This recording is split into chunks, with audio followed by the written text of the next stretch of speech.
หยวนนะคะเพราะว่าแม่ดิฉันก็นั่งอยู่ข้างหลังอุ้ยน้องแบบฟิลแบบอย่างนี้เลยอันนี้บ้านเดียวไอ้คันนี้ใช้เป็นอันนี้เทียน้องแพรที่ถูกมึงนั่งดีๆได้ไหมมันจะเห็นหมดแล้วค่ะในเมื่อมันมาไม่ดีแล้วเราก็ควรเก็บเอาวิเวอร์โอ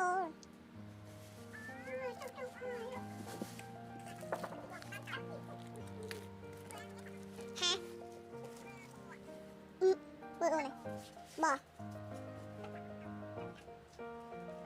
จูนเนาะสมองเราจะมาอันนี้นะแฮปปี้ดีนะคะเรียกก่อนน้องแฮพี่ต้องกูมาหน่อยค่ะมึงกูแบบว่าถ้ารอบนี้ไม่ได้อีกก็หยุดซื้อเลยค่ะเก็บกันอย่างเดียวเนาะมันอยู่ไหนเ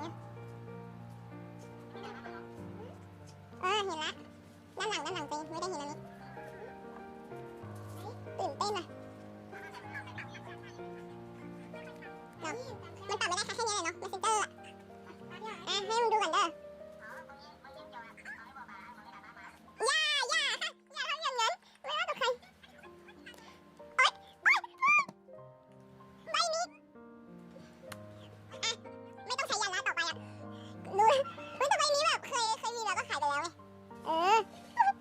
ตื่นเต้นนี่นะคะอันนี้น่าจะเป็นอันเก่าเนาะใช่ไหมทุกคนดูจิค่ะว่าการอาหารแล้วมึงดูกูโยนอันนี้คือแบบลูกขอโทษนะคะทุกคนมึงรู้ไหมวันนี้กูบอกกับเมย์ว่าอะไรอย่ามาใกล้แต่ก็อยู่ใกล้นี่ค่ะทุกคนมันเลิศบุญหมดละโอเคแสดงว่าซื้อบ้านต่อได้ค่ะก็ไม่มีอะไรละบ๊ายบายนะคะทุกคน